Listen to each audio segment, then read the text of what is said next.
Assalamualaikum warahmatullahi wabarakatuh, sahabat Sejuta Kisah. Mudah-mudahan Anda masih selalu setia bersama kami, channel yang setiap harinya selalu menyuguhkan cerita-cerita misteri yang menarik. Dan kesempatan kali ini kami sudah menyiapkan sebuah kisah nyata misteri yang berjudul Misteri Villa Gongmentik. Pak, sampean yakin ini jalannya? Pria bertopi itu cuma terdiam. Tangannya masih sibuk mengendalikan putaran kemudi di atas jalan yang tak begitu rata. Loh, aku juga ndak tahu bang. Ini tadi cuma ngikuti Google Maps. Sinyal internet mandek. Sopir taksi online di sebelahnya rupanya juga sama dengan dirinya, buta arah menuju pesisir, tempat rumah sakit Kusta berada. Di sekitar tempat itu hanya satu provider telekomunikasi saja yang sanggup bekerja, lainnya nihil. Termasuk ponsel mereka berdua. Tak dapat yang dilakukan selain menerka-nerka arah perjalanan.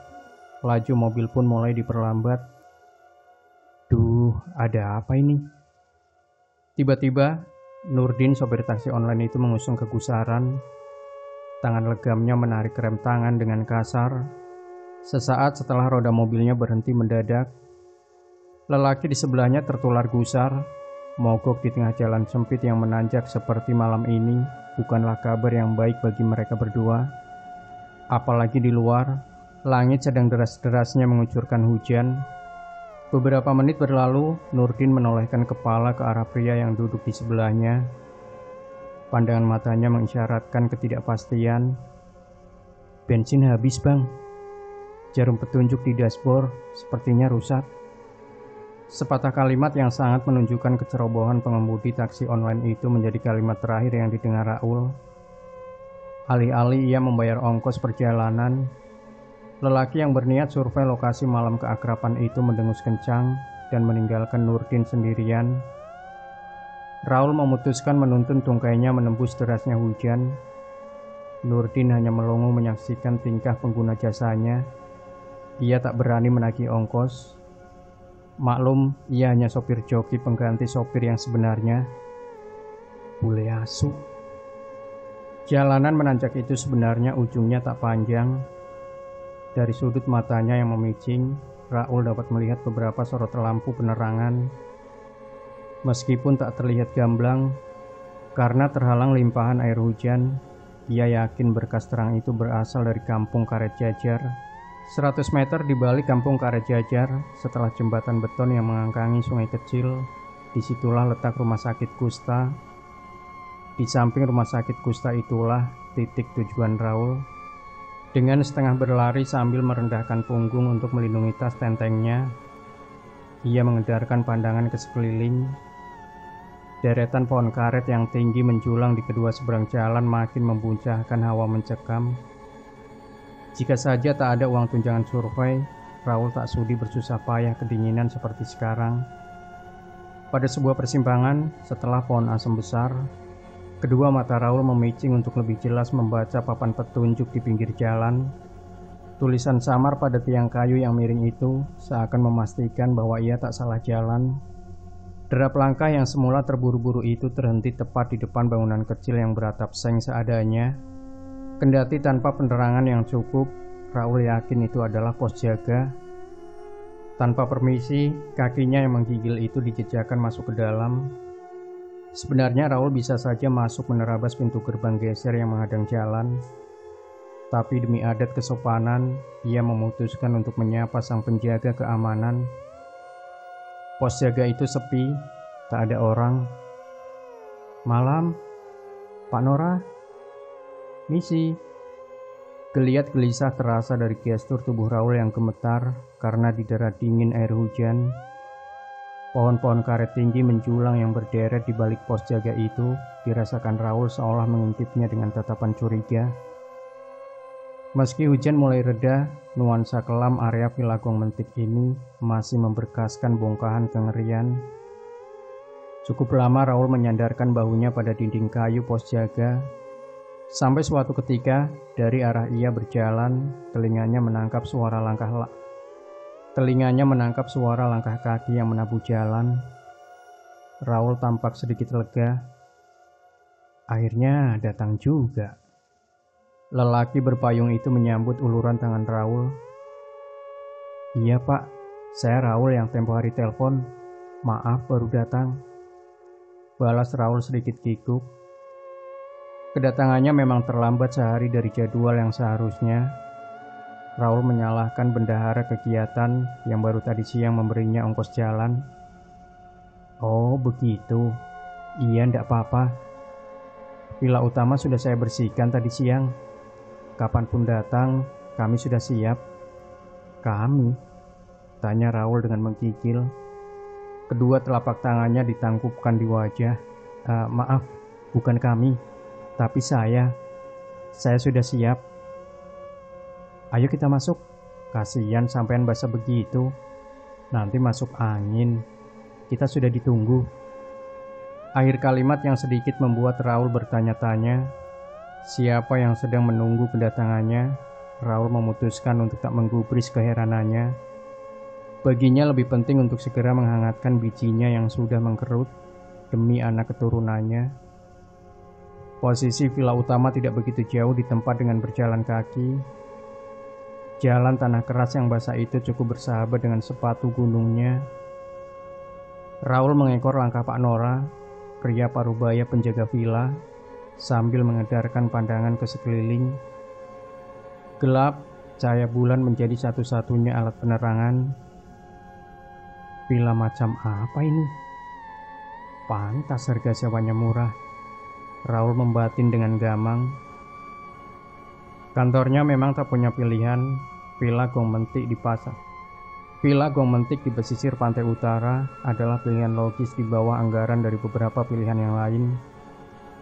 Itulah konsekuensi dari menurunnya omset perusahaan tempat ia bekerja. Raul dan teman-temannya dari perusahaan biro iklan swasta di Semarang punya hajat. Malam keakraban sekaligus rapat tahunan yang rutin diadakan di bulan Desember. Karena target tahunan tak tercapai, mereka bersepakat untuk berhemat. Villa Gong Mentik, 30 km dari pusat kota Jepara, menawarkan diskon yang tak dapat ditolak. Tempat itu menjanjikan fasilitas yang setara dengan villa ternama di daerah pegunungan dengan harga setengahnya tentu saja. Sudah cukup jauh mereka berdua berjalan. Setelah melewati pintu gerbang, Raul tak melihat batang hidung seorang pun selain deretan pohon-pohon karet yang membentuk siluet. Tak ada juga bebunyian jangkrik dan serangga malam selain deru nafas dan bunyi dentuman langkah kakinya sendiri. Benak Raul diliputi keganjilan. Langkah kaki Pak Nora menjadi seringan kapas. Raul menepis semua praduga dan syakwa sangkanya. Ia masih berbaik sangka pada lelaki yang berpakaian serba hitam yang sedang berjalan di depannya. Masih lama pak, tinggal satu belokan menurun. Dari dataran yang lebih rendah tampak sebuah bangunan besar, Villa Gong Mentik. Pantas saja bangunan itu tadi tak terlihat, letaknya memang sedikit tersembunyi, menjorok hampir mencium laut. Lekuk pipi Raul mengembang, air muka yang tadinya kuyu menjelma cerah. Begitu pandangannya menumbuk pada sebuah bangunan besar yang terhampar pada titik di ujung pandangan. Jadi kapan acaranya bang? Tanya Pak Nora sambil mengusung sepiring gorengan dan kopi panas. Ia berdiri di depan pintu belakang, mencegat Raul yang baru saja keluar kamar mandi. Minggu depan pak, tapi harinya masih tentatif. Lusa kami pastikan lagi. Saya hanya ditugaskan ketua panitia untuk survei lapangan. Kalau sampean datangnya pagi sih enak bang, bisa langsung saya antar berkeliling. Iya pak, kemarin mau berangkat, tapi Semarang banjir. Balas Raul sekenanya. Kita kelilingnya besok pagi saja. Malam ini abang istirahat di villa utama. Kamar yang paling besar sudah saya bersihkan. Sebelumnya kita ngobrol-ngobrol dulu di depan ya. Raul dan Pak Nora mulai terlibat obrolan ringan. Mereka duduk di salah satu anak tangga di pintu masuk villa utama. Semerbak aroma pasir pantai yang basah oleh air garam mencecah indera penciumannya. Villa itu memang berbatasan dengan bibir laut utara Pulau Jawa. Deburan ombak yang sedang pasang menepuk gendang telinga Raul, membuaikan kenangan masa kecilnya saat diasuh neneknya di Atambua, NTT. Sambil menyesap kopi panas dalam cangkirnya yang pahitnya tak ketulungan, Pak Nora mulai menyemburkan beberapa keunggulan fasilitas yang sebenarnya telah diketahui Raul dari selembar brosur yang diberikan Sinta, teman kantornya sekaligus ketua panitia. Ada di sini, jika disuguhi kopi harus dihabiskan, Bang. Itu kopi kami giling dan sangrai sendiri, spesial. Apalah artinya ngudut tapi ndak ngopi, betul kan, Bang? Kata Pak Nora dingin, setengah mencibir. Ia melihat Raul tak menyentuh cangkir kopi yang disajikannya lebih dari setengah jam. Raul terkesiap, tapi bukan sepahit kopi yang sedang ada di satu tangannya. Kecanggungan dan penghormatan di antara dua perangai itu, Raul memutuskan merubah cara minumnya dengan tahan nafas. Oh, maaf Pak, kopinya enak kok. Ya mesti, kalau laki-laki sejati itu kopinya kental dan pahit, bukan kopi susu, balasnya datar. Tak menjawab, Raul meletakkan gelas kopi yang telah tandas itu di depan Pak Nora. Pak Nora melirik dari ekor matanya, mengulum senyum ganjil dan merasa menang. Raul menjumput sebatang rokok dari pembungkusnya untuk menetralisir kekakuan. Itu kopi gosong, bukan kopi enak, protesnya dalam hati. Malam beranjak makin gelap dan dingin. Angin darat yang melepas hawa panas ke laut utara menjadikan malam di sekitar Villa Gong Mentik semakin membeku. Meskipun bangunan utama villa tampak bersih, tapi tidak untuk area pekarangan. Dalam keremangan malam, Raul sempat melakukan pengamatan singkat untuk menilai betapa tak terurusnya taman dan pepohonan di sekitar area villa. Setelah Pak Nora pamit untuk beristirahat di rumah pondokan di belakang villa utama, Raul melamun di sofa panjang ruang tamu villa utama. Ia masih berurusan dengan sebatang rokok yang belum tuntas dihisapnya. Bentuk villa utama itu khas bangunan lama. Ruang tamu depan yang besar dengan dinding penuh jendela-jendela kaca panjang yang tertutup gorden satin berwarna merah muda. Dua pasang kamar tidur berukuran besar tanpa AC berada di area tengah, saling berhadapan-hadapan. Di sampingnya dua kamar mandi dengan WC jongkok menempel pada dinding yang berbatasan dengan dapur dan area servis. Disitulah tadi tengkuk Raul berdesir. Sesaat setelah mengantarkan Pak Nora pamit untuk kembali ke pondoknya, dari area servis yang setengah terbuka itu, Raul mencium aroma wewangian. Sekilas ia menduga bau itu dari bunga sedap malam. Berada sendirian dalam bangunan sebesar itu, menyadarkannya untuk mengubur dalam-dalam semua rasa penasarannya. Ia tak mau mati konyol karena ketakutan. Raul masih menimbang-nimbang dalam lamunan. Ia dituntut untuk segera mengambil keputusan, tidur atau tetap berjaga. Raul memutuskan untuk menghitung jumlah kambing yang berhasil melompat pagar kayu rendah. Pada hitungan ke-11 menuju ke-12, dek. Dengan gamblang gendang telinganya ditabuh suara derap langkah kaki yang berjalan serentak. Gelombang suara itu makin lama makin membesar. Ia memperkirakan sumber suara itu dari arah depan, dan itu berarti sangat dekat dari posisinya sekarang. Sial, pekiknya tertahan. Ia tak punya waktu untuk menerka-nerka siapa sejatinya sang pemilik suara. Sekelebatan kilat ia bangkit dan berlari menuju kamar. Tubuh yang tegap itu menghempas di atas ranjang. Ia menutup telinganya rapat-rapat dengan bantal. Masuk. Pekiknya mengutuk apapun suara itu. Mukadimah teror belum berhenti, bukan hanya makin kencang. Suara derap kaki itu makin lama makin terasa merambat mendekatinya. Pemilik suara itu seolah mengejarnya. Sampai pada titik ia jelas mendengar sumber suara itu, seolah tepat berada di luar jendela kamarnya, sangat dekat. Suara itu berangsur hilang. Antara ketakutan dan penasaran, ia meregangkan tekanan bantal di telinganya untuk lebih memastikan praduganya. Dengan kewaspadaan tingkat tinggi, Raul mulai memfokuskan pendengarannya ke arah jendela kaca di depan ujung kakinya. Saat lampu kamarnya menunjukkan gelagat ketidakstabilan dalam penerangan, Dan 5 detik setelah suara derap langkah kaki lenyap tak berbekas, terdengar suara ketukan 3 kali yang ringan pada jendela. Tok tok tok. Raul Famos lah. Mati, pekiknya dalam hati. Bulu kuduk di belakang lehernya sontak bergidik. Ia ketakutan setengah mati. Dosa apa aku sampai harus mendengar ketukan dan suara hantu lelaki memanggil-manggil namaku? Jeritnya dalam hati. Suara itu makin lama makin terdengar seperti gaung yang memantul-mantul pada seluruh sudut kamar. Dan pada detik itu terdengar makin dekat. Raul memejamkan mata serapat-rapatnya dengan menggeser punggung ke belakang. Semua doa yang ia hafal dibacanya dengan belibetan, tetapi suara itu malah seolah tidak peduli. Doa-doanya memental. Suara serak dan paro itu tetap memanggil-manggil namanya. Raul Famos lah. Raul Famos lah. Raul Famos lah. Kali ini suaranya terdengar makin dekat, seakan hanya berjarak sejengkal dari tubuhnya.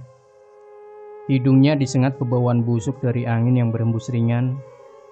Dicobanya untuk menarik tubuh ke belakang dengan cepat. Sialnya, jarak antara punggungnya dan dinding kamar sekarang sudah habis. Kesialan yang menjengkelkan bagi Raul pada situasi yang genting seperti sekarang.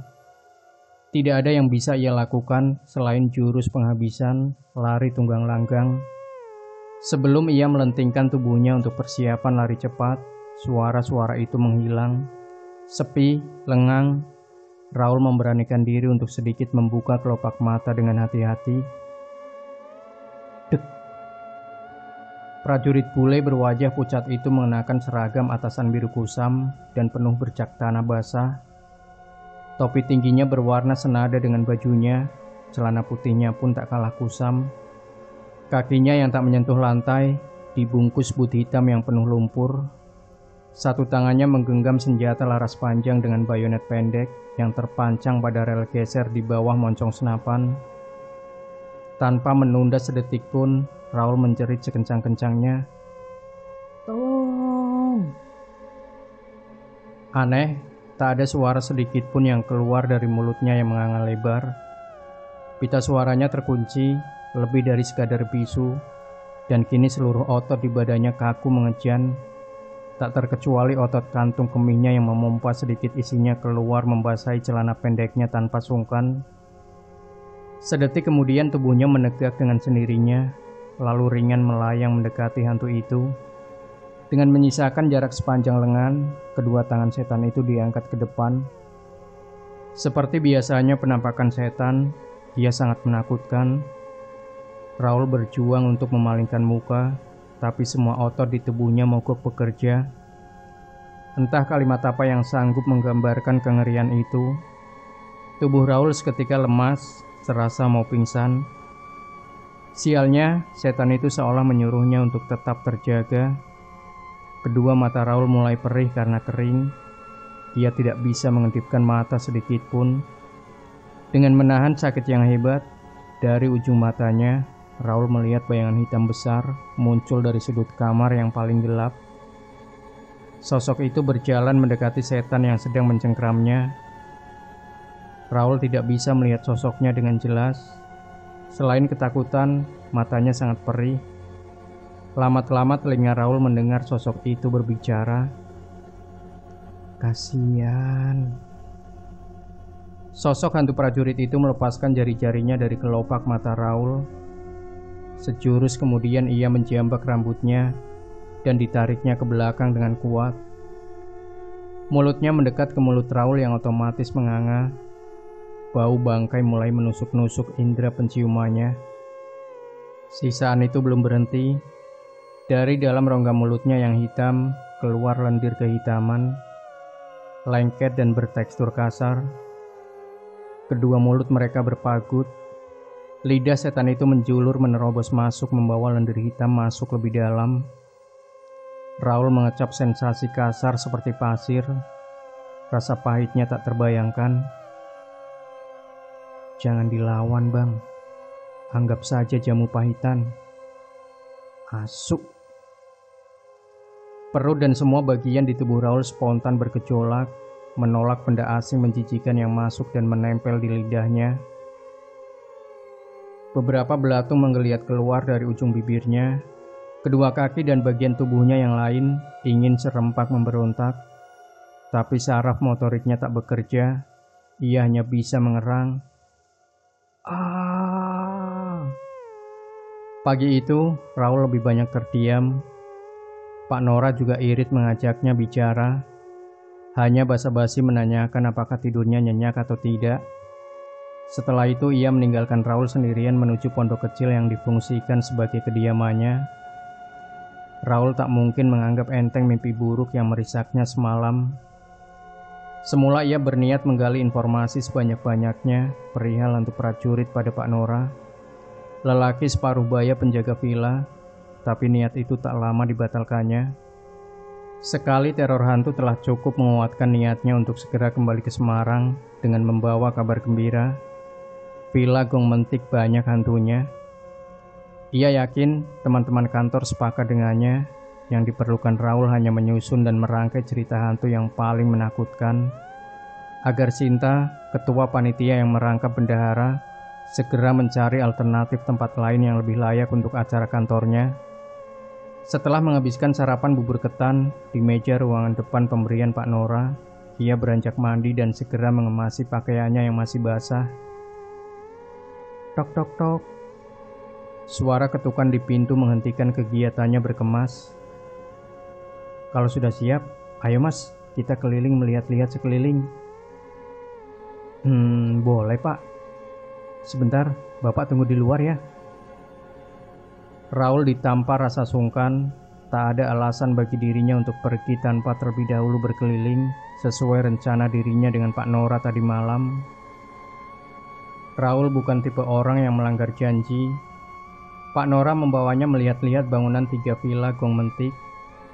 Villa utama yang menghadap utara dan 2 villa yang lebih kecil di sisi selatan dan timur. Semua eksterior dan interior villa tampak cukup bersih. Fasilitas air bersih, pemanas air, dan tempat outdoor untuk berkumpul pun cukup memadai. Pekarangan di area villa utama nanti akan dirapikan bang. Saya lagi nunggu tukang bersih-bersih datang. Minggu ini pasti sudah bersih. Maklum saya hanya tinggal berdua dengan anak gadis saya. Membersihkan tempat sebesar ini saya tentu tak sanggup. Anak gadis? Batin Raul mendadak bergejolak. Oh, bapak tinggal berdua? Kamu pikir saya bisa masak? Kalau masih ada waktu nanti saya kenalkan. Benak Raul mendadak terguncang. Di satu sisi jiwa jomblonya bergelora. Di sisi lain, endapan kengerian yang belum sepenuhnya hilang masih membayangi pikirannya. Tak dapat terbayangkan jika ia harus menunda jadwal kepulangan. Ia meremehkan ucapan Pak Nora, anak gadis di pesisir utara, palingan berwajah standar. Aku harus cepat pulang.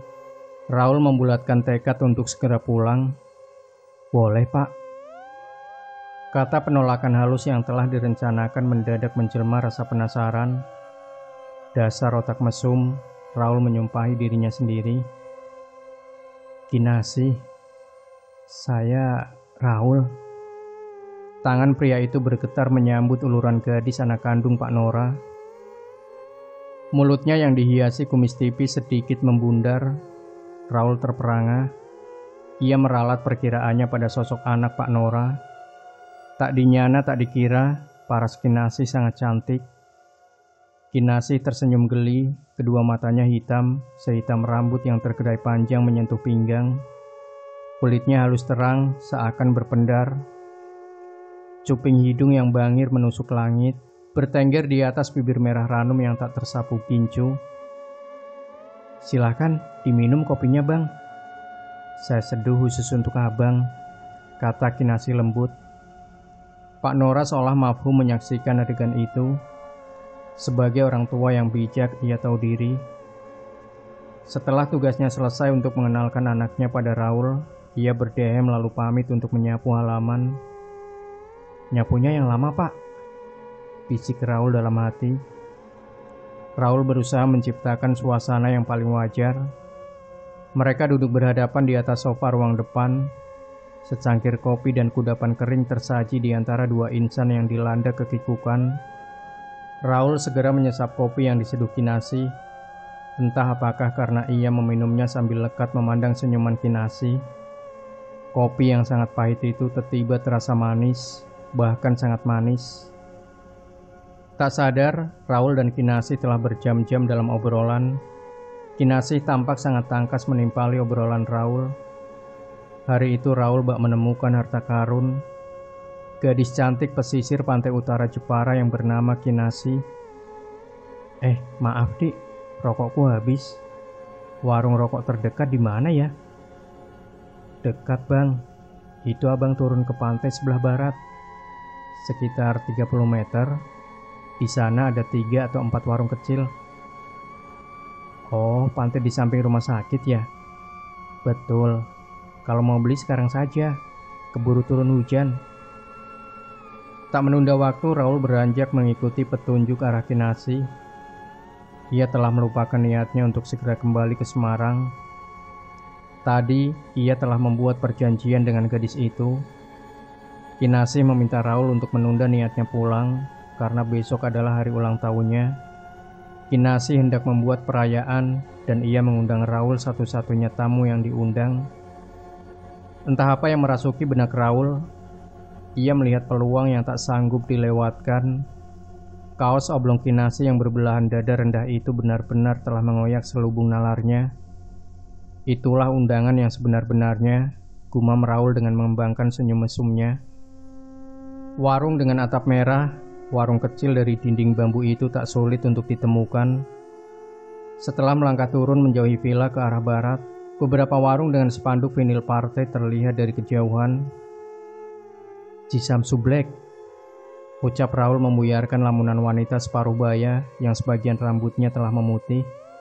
Oh, ada. Mau berapa bungkus? 2, Bu.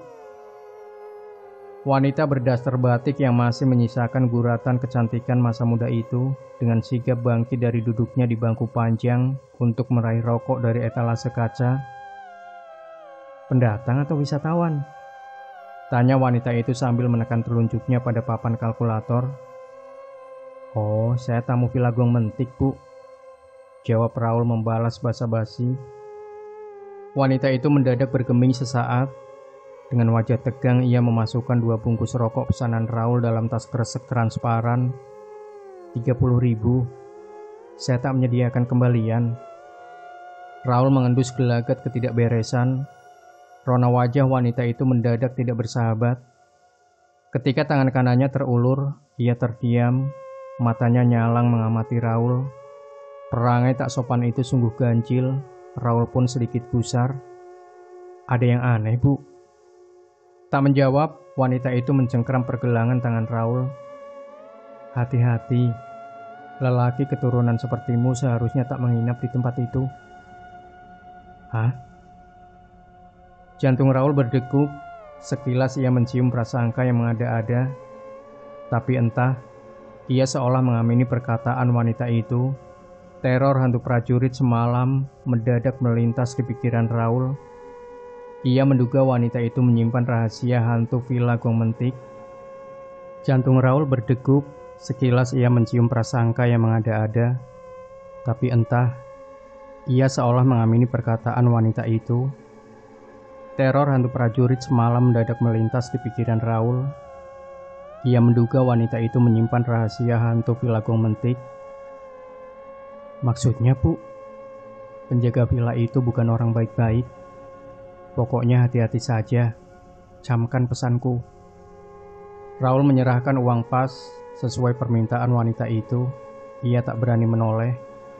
Kata-kata dari mulutnya seakan selaras dengan praduganya. Villa itu memang berhantu. Raul mengambil kesimpulan, wanita tadi bukan wanita sembarangan. Lalu apa korelasinya dengan Pak Nora? Kejadian alam yang paling ditakutkan Raul telah datang, lingsir malam dan kemunculan sang rembulan. Tapi keputusannya menunda kepulangan tak sedikit pun Raul sesali. Sebagai laki-laki tidak ada alasan untuk menolak undangan gadis cantik seperti Kinasih. Meski itu berarti ia harus siap dengan teror hantu susulan. Tapi bukan Raul namanya jika tak memiliki strategi dan persiapan. Sepiring penuh bawang goreng dan puluhan cabai rawit hijau dari Kinasih telah terhidang di kamar. Ia berniat terjaga semalaman. Hantu itu datang dalam mimpi. Aku harus tetap terjaga, gumam Raul sambil duduk bersila di atas ranjang. Di dalam kamar, Raul berulang kali mengepulkan asap rokok sambil memasang kewaspadaan. Sudah 6 batang ia membakar rokoknya dengan sesekali mengunyah cabai.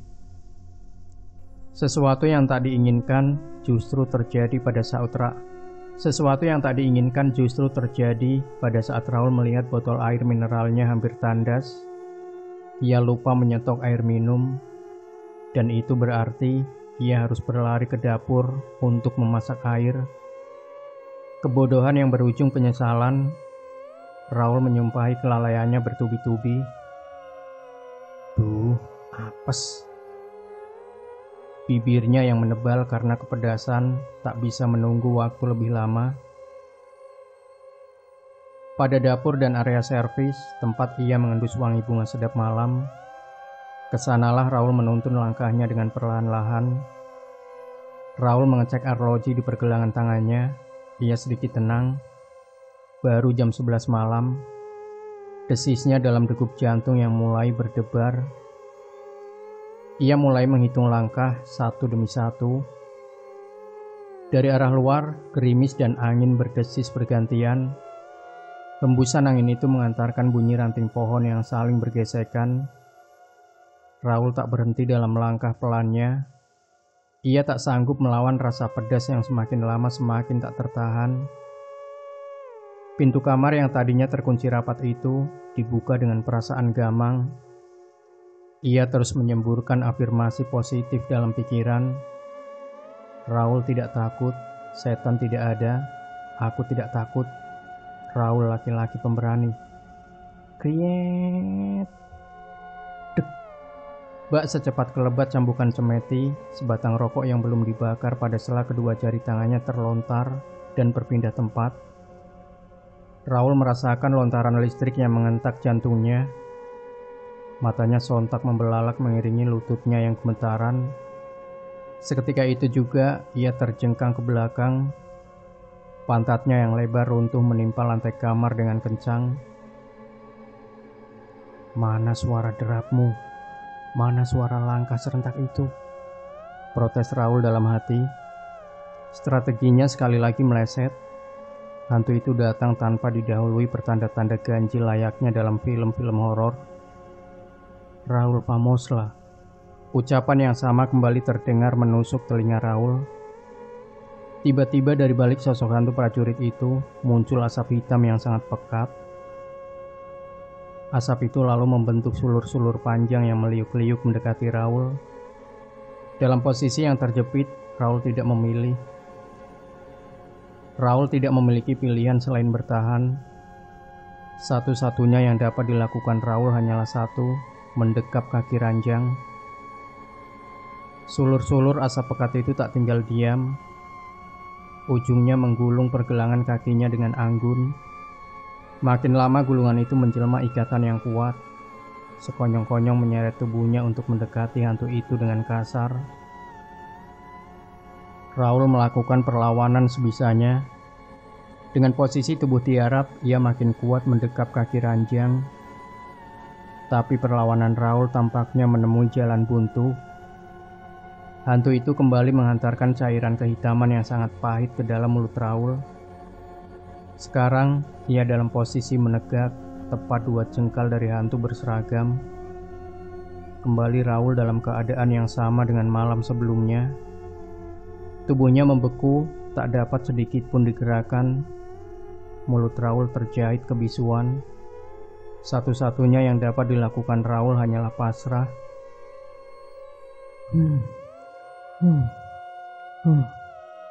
Raul terbangun dari tidurnya dengan terengah-engah. Ia melayangkan pekikan lantang sambil menjambak rambutnya dengan sekuat-kuatnya.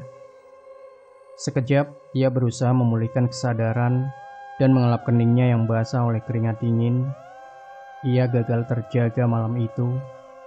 Entah apa yang terjadi, dalam sisa ketercekatan yang mulai melandai, ia menyingkap spray putihnya dengan satu kibasan cepat. Buru-buru ia berlari ke kamar mandi untuk membuang isi kantong kemih.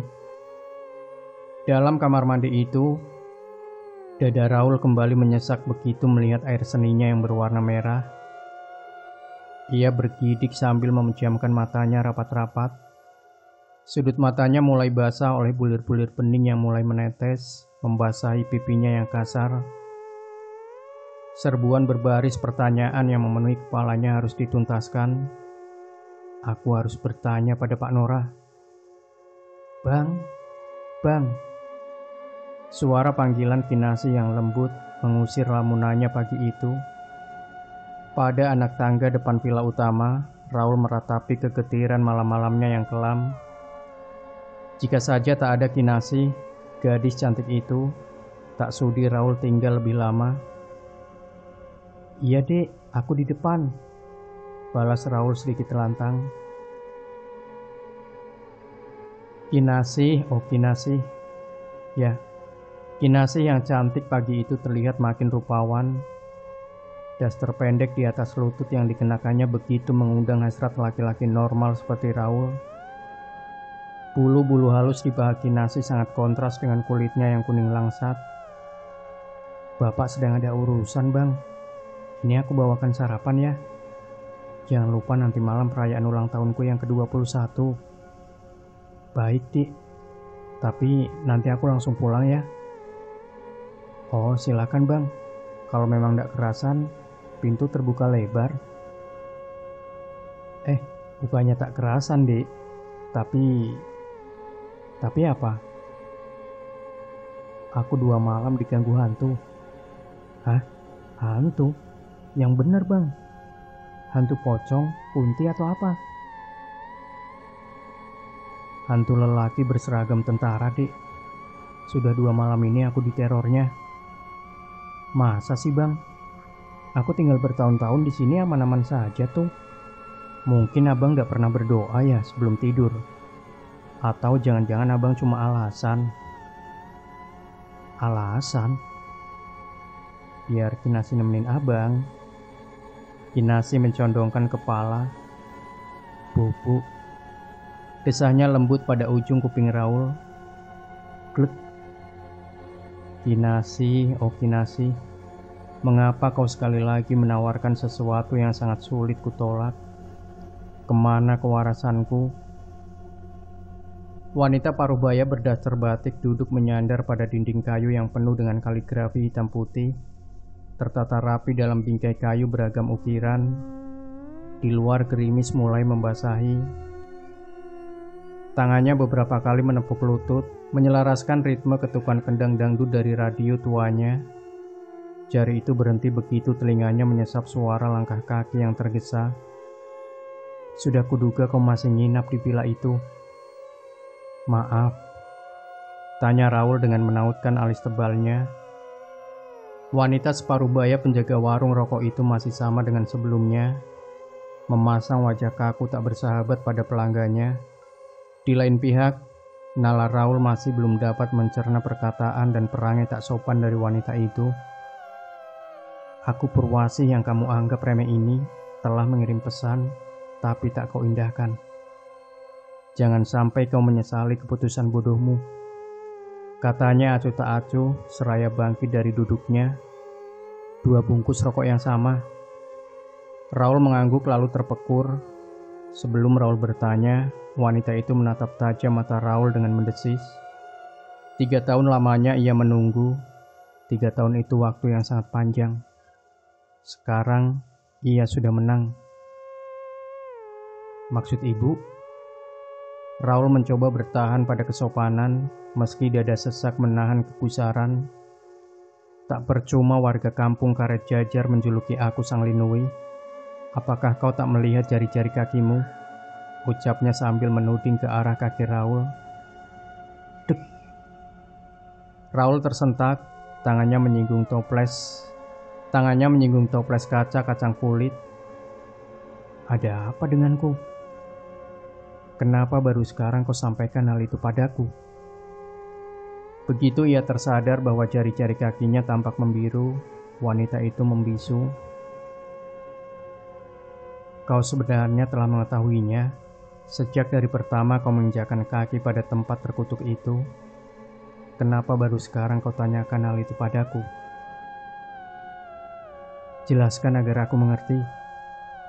Raul mendaratkan pantatnya di ujung kursi panjang, menatap tajam dengan berdebar. Jari-jari kakinya yang membiru menuntut penjelasan. Sekali lagi anak muda, semuanya telah telat. Atas nama keselamatan, siapapun tak dapat lagi menolongmu. Yang jelas, tugas pertama aku sudah selesai. Apa pula itu? Tugas apa? Raul makin linglung. Tugas untuk memperingatkanmu. Sekali lagi, semua sudah telat alias terlambat. Raul menahan kata, hanya geliginya yang saling bergemeretak. Ia menyaut rokoknya dari tangan wanita itu dengan kasar. Raul pun pergi tanpa mengharapkan uang kembalian. 4 langkah dari ambang pintu warung, ia membalik punggung, menuding hidung perempuan itu dengan rahang menegang. Orang gila.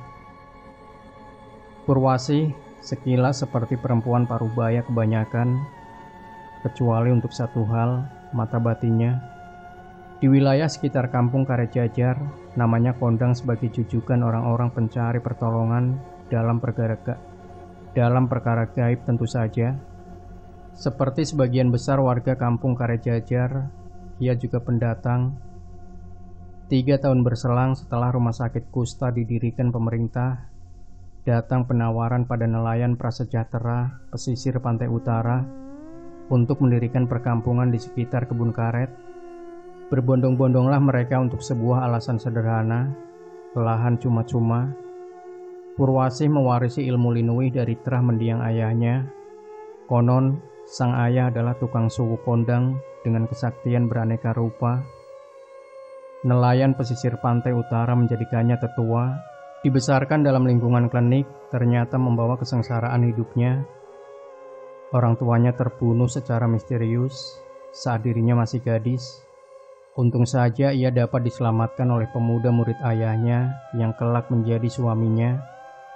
Purwasih melepas kepergian Raul yang tergesa itu dengan menggura tatapan hampa, gelengan, dan tarikan nafas beratnya menampakkan kepasrahan. Kasihan, jari-jari kakinya itu memang benar telah membiru. Bahkan larik-larik uratnya pun tampak menghitam. Raul menelan ludah ketika ia menyentuh betis kekarnya yang lambat laun terasa dingin. Ada apa denganku? Batinnya keluh. Sore hampir tertelan kegelapan. Raul tak sabar untuk melakukan penyelidikan. Di dalam benaknya, Pak Nora jelas tersangka utama. Ia tak peduli lagi desakan nafsunya pada Kinasih. Jika Pak Nora pelakunya, tentu ia punya penawarnya. Begitu kira-kira Raul berhipotesa. Bangunan berdinding tembok dengan 2 bilik kamar itu masih lengang dan remang-remang seperti biasanya. Tak tampak ada tanda-tanda kehidupan. Mata biru Raul mengintip dari celah retakan sempit pada jendela kayu bilik kamar tidur Pak Nora. Ujung kakinya menumpu pada bongkah batu besar. Sosok tersangka utama berada pada poros kamar dengan duduk bersila. Dengan jantung berdebaran, mata Raul menyipit untuk melakukan pengamatan dalam keremangan. Tak ada sosok Kinasih di sana. Hanya Pak Nora yang bersila dengan menghadap sosok berselubung kain hitam yang terbaring di depannya. Sosok itu tampak diam membeku. Mayatkah itu?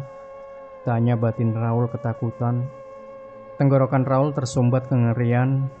Pemandangan yang ganjil itu adalah pembenaran sangkaannya. Meski tertutup kain hitam, Raul telah berkesimpulan bahwa sosok itu adalah manusia. Manusia diam tak bergerak adalah manusia yang telah mati. Pak Nora adalah tersangka pembunuhan. Kinasih. Mayat Kinasih kah itu? Pak Nora membunuh anaknya sendiri. Raul mengatur nafas sambil berniat mengakhiri penyelidikan. Pada tarikan nafas keempat di antara gerimis, telinganya mendengar bunyi ranting patah tak jauh di belakangnya. Ia mencium aura ketidakberesan. Tak salah lagi, memang benar dugaan Raul, ranting itu tidak patah dengan sendirinya. Sebelum ia dapat menjawab rasa ingin tahunya dengan memutar punggungnya 90 derajat, sebuah benda tumpul menumbuk kepala Raul. Limbung lalu roboh menyamping. Raul mengerjap dengan kuping mendenging. Untuk beberapa saat, indera pendengarannya tak dapat menangkap satupun gelombang suara. Kepalanya tiba-tiba menjadi berat. Otot tubuhnya tak sanggup menuntun punggung untuk terangkat. Dengan detak jantung yang makin cepat dan tenggorokan tercekat, ia meringis kuat-kuat. Tangan itu belum selesai dengan urusannya. Bahu Raul didorongnya dengan kasar. Raul mengerang untuk mengadu. Saat ia berjuang dengan sisa tenaga untuk bangkit, bak sebuah baris perintah. Tendangan pendek yang didaratkan pada pinggang berhasil membuatnya merebah. Kali ini Raul patuh. Kepala dan tubuhnya terkulai lemas, pingsan.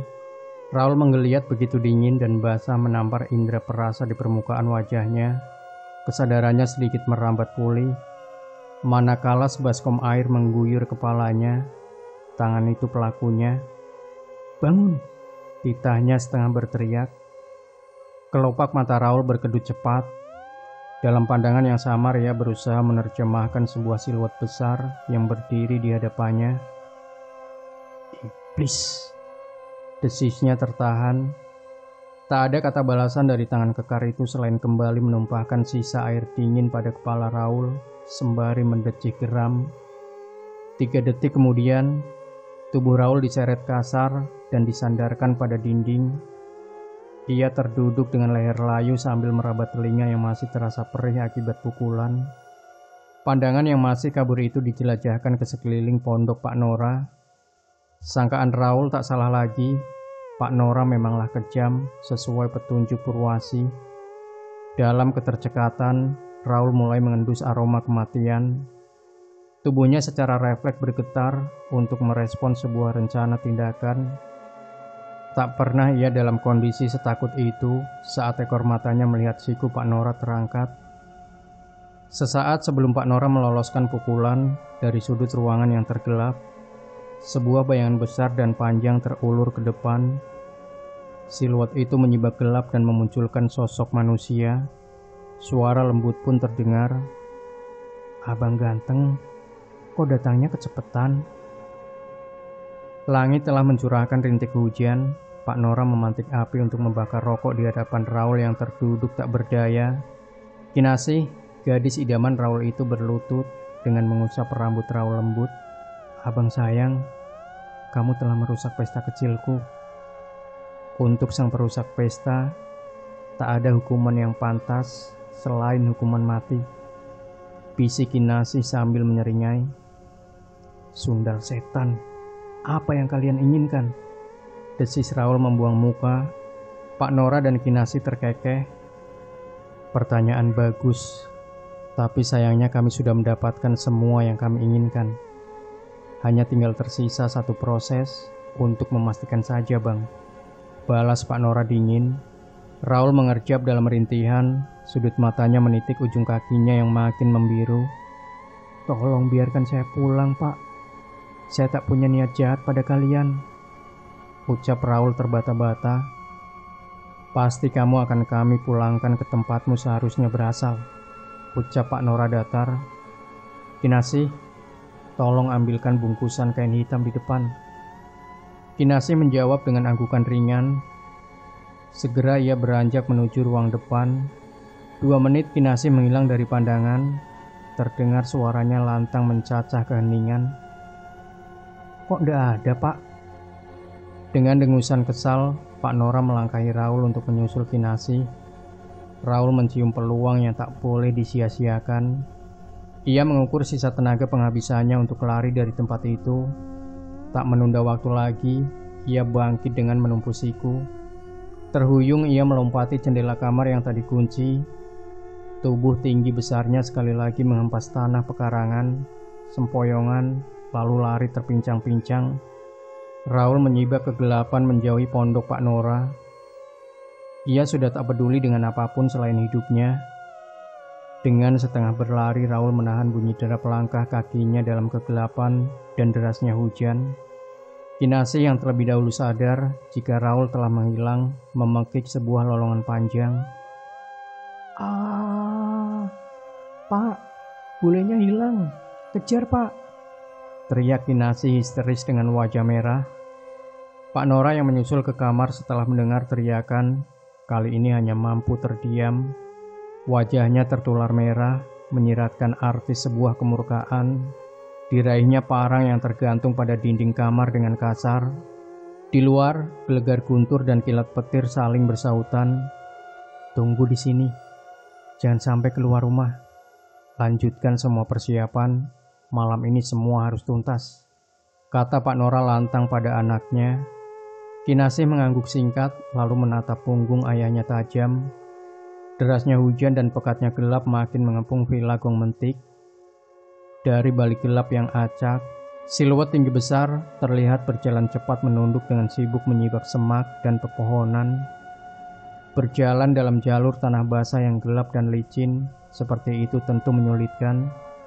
Lekuk pipi yang halus itu telah menghilang, berubah menjadi kasar dengan ratusan lubang kecil yang berwarna hitam.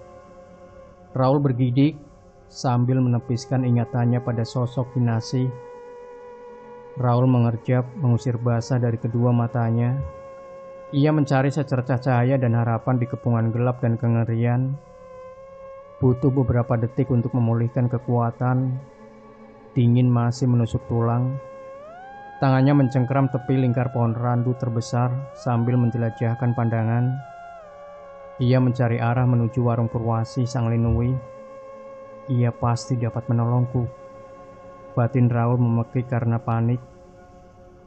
Rasa sakit mulai menjalar dari bagian bawah tubuhnya. Raul mengendap-endap sempoyongan dengan menggigil.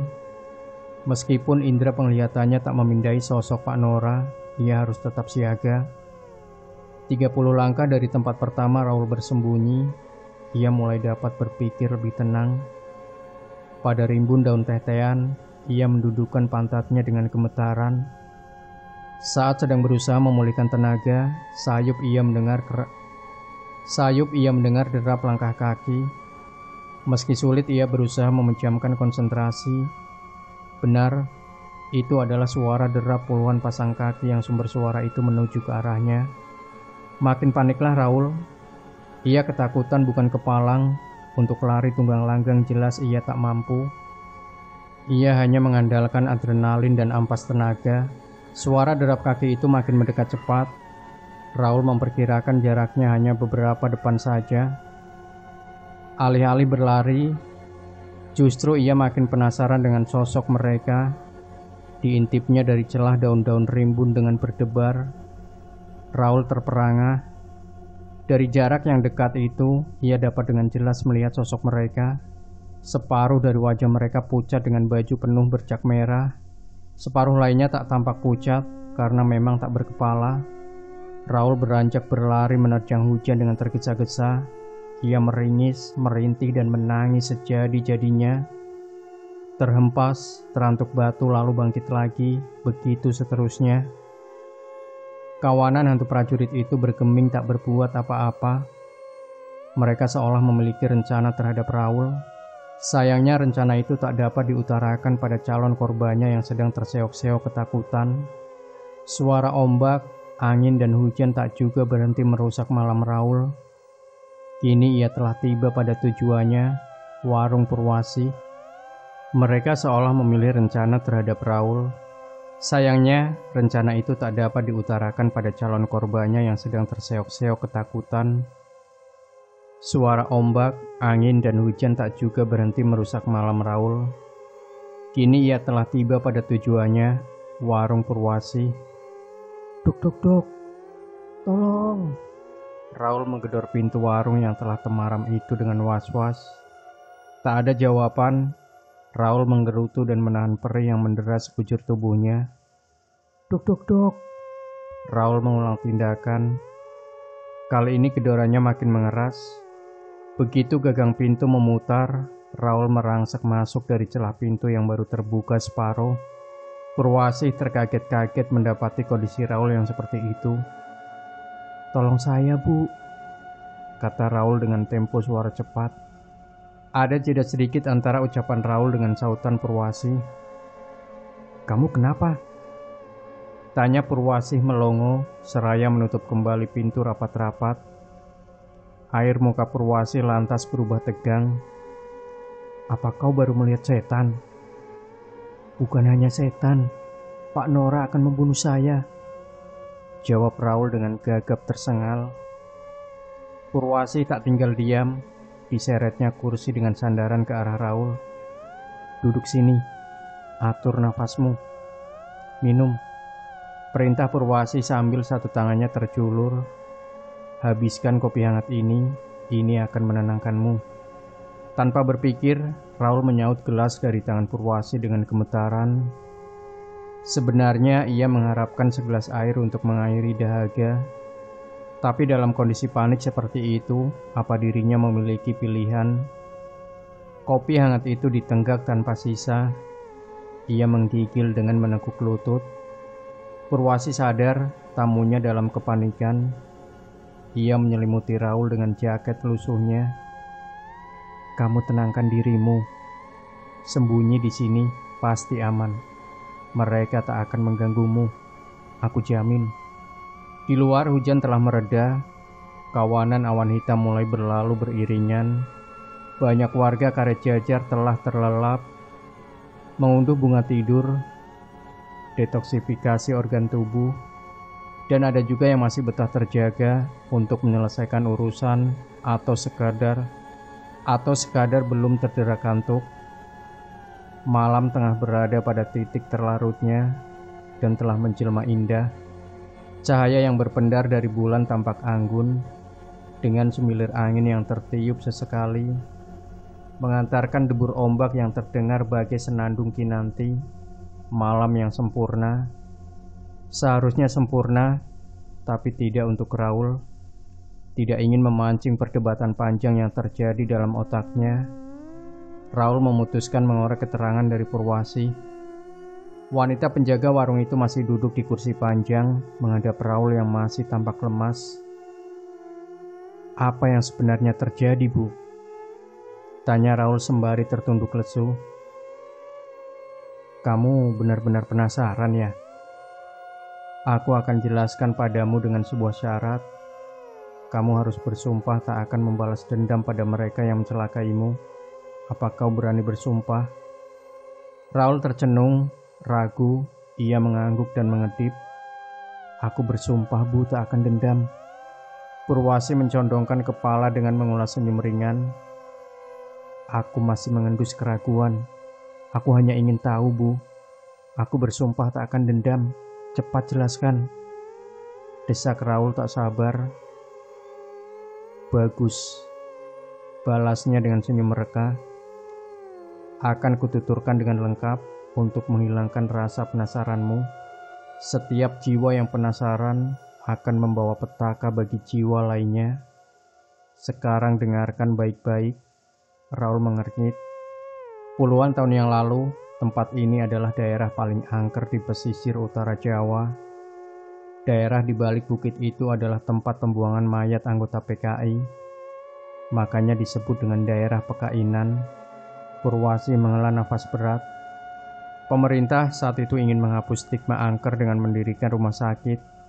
Ayahku diminta untuk menumbali tempat ini untuk tujuan keamanan. Beliau menyanggupinya. Arwah penasaran Pekainan berhasil diusirnya jauh-jauh. Hanya saja ia membuat kesalahan fatal. "Kesalahan?" tanya Raul mendesak. "Ya, sangat fatal. Beliau tak memperkirakan imbasnya. Pengusiran arwah-arwah itu membuat arwah-arwah prajurit Portugis kembali menguasai jagat gaib tempat ini. Maksudnya hantu prajurit berseragam yang datang pada mimpi saya. Ya, hantu-hantu itu. Roh yang umurnya lebih tua dari hantu Pekainan. Selepas terusirnya hantu Pekainan, mereka kembali menguasai wilayah pesisir ini sampai sekarang. Kata Purwasi sembari mengisi ulang gelas kopi Raul. Raul yang terbuai cerita Purwasi menyambutnya dengan langsung menyeruput kopi pahit itu sambil memantik api untuk membakar rokok pemberian Purwasi. Nora itu sebenarnya adalah dukun santet. 3 tahun yang lalu, ia menerima pesanan santet dari pejabat kota. Sialnya, santet itu berbalik mencelakai anaknya, Kinasih. Kamu lihat kan wujud aslinya? Kulitnya gosong dengan banyak lubang kecil. Cetus Purwasi bergidik. Lalu, mengapa aku kemarin tak dapat melihatnya, Bu? Kopi pertama yang kau minum telah diberi guna-guna untuk menutupi pandanganmu, jawab Purwasi datar. Giliran Raul yang bergidik. Raul terhenyak. Ia tak menyangka bahwa dirinya terpilih menjadi tumbal. Ia segera menerka-nerka bahwa kejadian yang menimpanya adalah perbuatan jahat yang terencana. Siapa otak kejahatan ini? Sinta. Ya, Sinta yang mengirimku ke tempat ini. Sinta adalah Sinta rekan kerjaku. Apa hubungannya Sinta dengan Pak Nora? Ibu tahu Sinta? Desak Raul sambil menginjak puntung rokok. Sinta, gadis perayu berambut kecoklatan. Ia adalah anak pertama Nora. Tak kalah bergidik dengan sebelumnya, Raul terkejut sampai menumpahkan kopi dari mulutnya. Penjelasan Purwasi adalah bukti adanya sebuah konspirasi jahat. Ia mengepalkan tangan, geram. Sama sekali ia tak menyangka bahwa Sinta adalah dalang dari rencana pembunuhannya. Tenang, ingat sumpahmu, bisik Purwasi begitu melihat Raul naik pitam.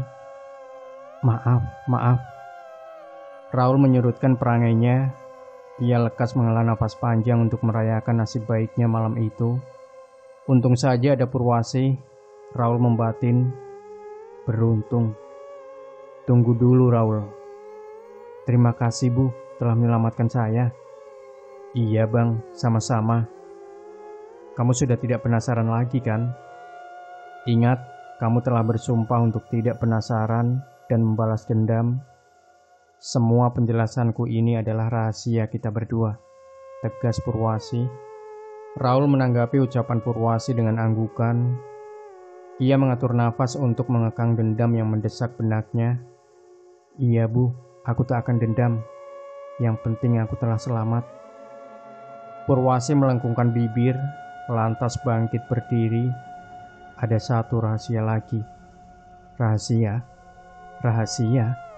Rahasia apa? Tidakkah kau curiga di villa itu tak ada secuil pun cermin? Raul menautkan alis keheranan. Benar, di villa itu memang tak ada satupun cermin tergantung di dinding. Tapi apa hubungannya? Toh memang Raul jarang bercermin. Rambut cepaknya pun tak membutuhkan sisir. Tunggu di sini, ucap Purwasi seraya menghilang di balik tirai penyekat ruangan, meninggalkan Raul yang berpikir keras kebingungan.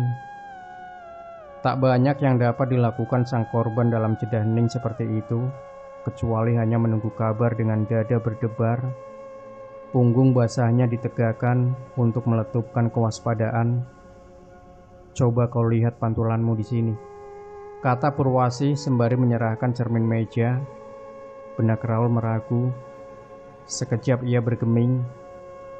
Ini, terima cermin ini, perintah Purwasi. Sedikit tak yakin, Raul memberanikan diri meraih cermin itu.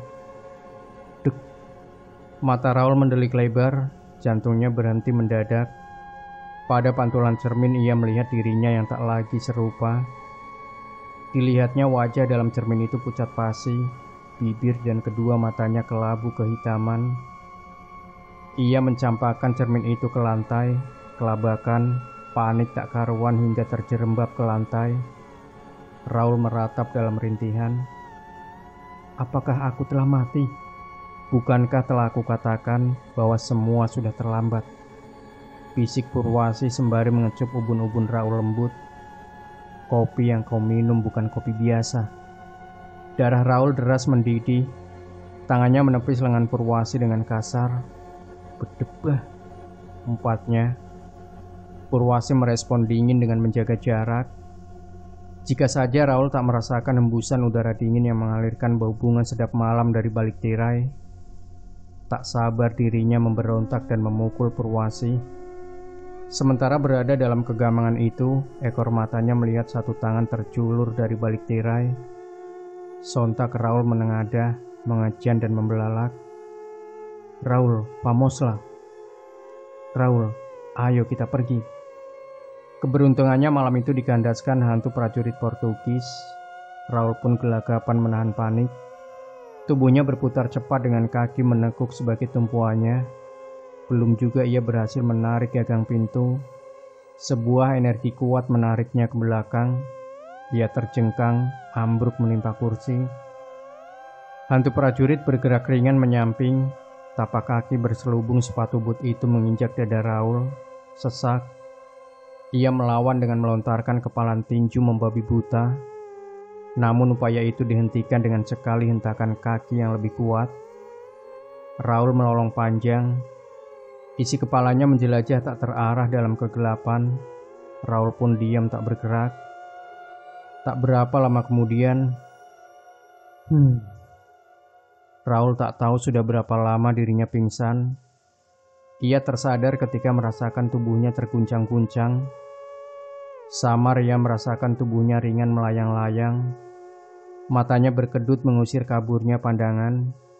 Kedua matanya lekas memindai sekeliling. Ia bersyukur dan tersenyum lega begitu mendapati wajah-wajah ramah yang telah dikenalnya. "Hola amigo," sapa salah satu dari mereka. Raul membalas dengan mengulum senyum tentram. Teman-temannya yang baik itu telah datang menyelamatkan Raul, dan mereka kini sedang menuntun derap langkahnya untuk menjauhi Villa Gongmentik. Semua teman prajurit Portugisnya malam itu tampak gagah berwibawa. Villa Gongmentik menorehkan dua kisah pada kutub yang berbeda. Satu kelam dan satu lainnya sukacita. Raul Lamos, pria muda gagah rupawan itu menghilang tanpa jejak secuil pun. Berita hilangnya Raul malam itu kini menjadi pelengkap misteri raibnya tiga pemuda keturunan di pesisir utara selama 3 tahun terakhir. Tak ada yang tahu di mana jasad ketiga tumbal itu berada. Misteri itu kini abadi. Kemiripan tiga korban mencentrehkan kesimpulan sepihak. Pesisir pantai itu tak lagi ramah bagi pria keturunan Portugal. Desas-desus itu pun menyebar cepat ke seluruh penjuru provinsi. Siapa lagi pemantiknya jika bukan Sang Linui? Menyikapi rentetan peristiwa kelam itu, pemerintah daerah Sigap bekerja sama dengan warga kampung Karejajar. Aturan tak tertulis pun disebarkan untuk mengantisipasi korban susulan. Pengunjung keturunan Portugal dilarang memasuki wilayah Karejajar. Selang sebulan kemudian, di pesisir pantai utara Pulau Jawa, pemandangan senja dan jajaran kebun karet menjadi kombinasi kontras yang membuai mata. Sepanjang perjalanan, sepasang manusia yang sedang dimabuk cinta itu tak henti-henti menderai tawa. "Hebat kamu mas, masih ingat jalan menuju villa?" "Masih dong sayang, sebulan itu belum lama loh," jawab lelaki bertopi itu sambil mengerucutkan bibir menunggu respon kecupan. "Genit kamu mas," balas sang wanita manja, lantas meloloskan cubitan ringan. "Aduh, sakit Adinda Sinta Eka Putri sayang. Duh, kasihan Kakanda Nurdin sayang." Keceriaan itu makin membuncah ketika mobil itu memasuki area pekarangan villa. Sambutan hangat terpancar dari sang penjaga villa yang tak sabar menunggu kedatangan anak sulung dan calon mantunya. Sinta berlari memeluk erat ayahnya, Nora Oliveira. Ia menumpahkan rindu sekuat-kuatnya. Ada tangisan haru di mimik mukanya. Keriuhan kecil itu pun menghentikan kesibukan Kinasih menyapu lantai villa utama. "Kamu cantik sekali, Dek," tutur Sinta lembut seraya menangkap lekuk pipi Kinasih. Kinasih membalas dengan anggukan penuh kepastian. "Terima kasih Mbak Sinta, semua berkat Mbak juga," balas Kinasih dengan mata berkaca-kaca. Pada jeda keharuan, Sinta bertanya pada ayahnya, Pak, ibu mana?" "Ya seperti biasa Tondo, kalau jam segini itu, ibumu masih jaga warung kita di bawah." Demikian sahabat sejuta kisah, jangan lupa tinggalkan komentar Anda, like, share video ini, subscribe channel sejuta kisah, dan kembali nantikan cerita-cerita misteri terbaru dari kami. Wassalamualaikum warahmatullahi wabarakatuh.